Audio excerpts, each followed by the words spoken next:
Hello friends, আমি doctor Prosenjit পাল আপনাদের সকলকে জানাই স্বাগত। আমি আজ যে বিষয় নিয়ে আলোচনা করব সেটা হলো ব্রেস্ট টিউমার। আমরা জানব ব্রেস্ট টিউমার কি, এর কি কি কারণ, এর কি কি লক্ষণ এবং শেষে জানব হোমিওপ্যাথিকে এর কি ট্রিটমেন্ট আছে। শুরু করা যাক। ব্রেস্ট টিউমার কি?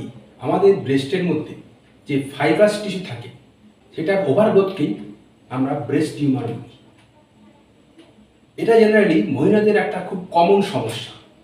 এটা 15 থেকে 35 বছর বয়সী মহিলাদের মধ্যে বেশি দেখা যায়। ব্রেস্ট টিউমার দু রকম হয়, একটা হচ্ছে ম্যালিগনেন্ট বা ক্যান্সারাস, আর একটা থাকে নন ম্যালিগনেন্ট বা বেনাইন টিউমার, যেটাকে ফাইব্রোঅ্যাডিনোমা বলে। এর কি কি কারণ? এর কিন্তু কোনো স্পেসিফিক কারণ জানা যায়নি, তবে হরমোনাল ইমব্যালেন্স হলে, মানে ইস্ট্রোজেন প্রজেস্টেরন লেভেল ইমব্যালেন্স হলে ব্রেস্ট টিউমার হয়, এটা দেখা গেছে।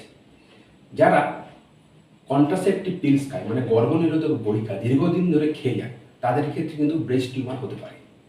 এছাড়া যারা মোটা সোটা থলথলে চেহারা, তাদের মধ্যেও কিন্তু এটা দেখা যায়।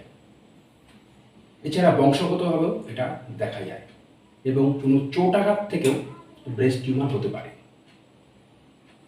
এর কি কি লক্ষণ? বেনাইন টিউমারে জেনারেলি কোনো ব্যথা থাকে না, তবে মাসিকের সময় এবং প্রেগনেন্সি অবস্থায় কিন্তু ব্যথা হতে পারে। এই বেনাইন টিউমার কিন্তু সহজেই প্যালপেবল করা যায়, মানে এটা এদিক সেদিক ঘোরে ডানে বায়ে করা যায়, স্কিনের সঙ্গে এটা অ্যাটাচ থাকে না, এটা একটা রাবারের মতন হয়। এটা নরম থেকে শক্ত দুরকমই হতে পারে।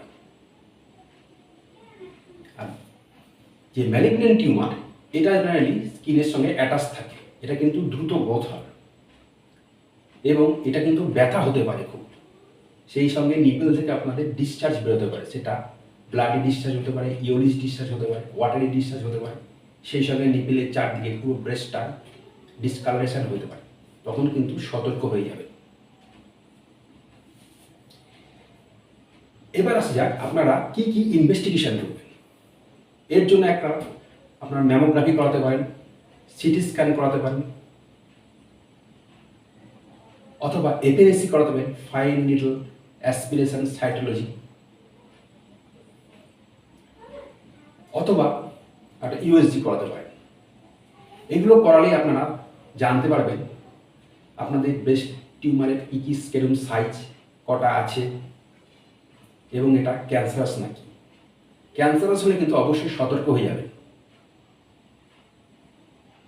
ব্রেস্ট টিউমারে কিন্তু হোমিওপ্যাথিকে খুব ভালো ট্রিটমেন্ট আছে। আপনি যদি হোমিওপ্যাথি ওষুধ খেতে পারেন তবে আপনি সার্জারি থেকে রেহাই পেতে পারেন। আমি সেরা 7টি হোমিওপ্যাথি ওষুধ নিয়ে আলোচনা করব। শুরু করা যাক। এর 1 নম্বর ওষুধ, এটা হলো ক্যালকেরিয়া কার্ভ।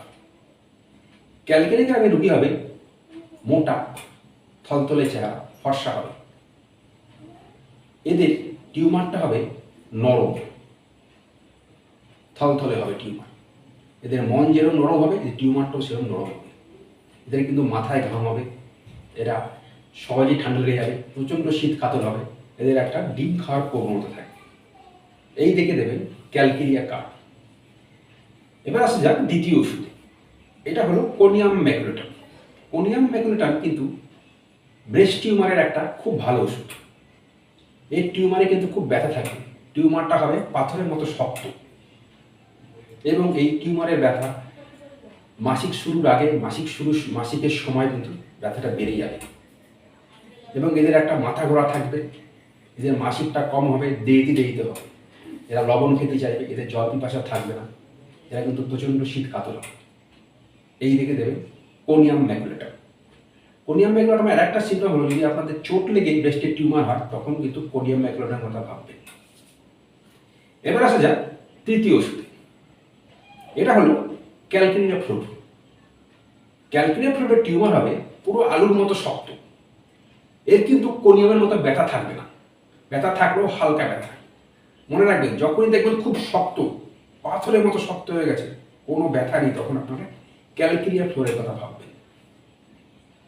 এবার আসা যাক চতুর্থ ওষুধে, এটা হলো ফাইটোলাক্কা ডিকান্টার।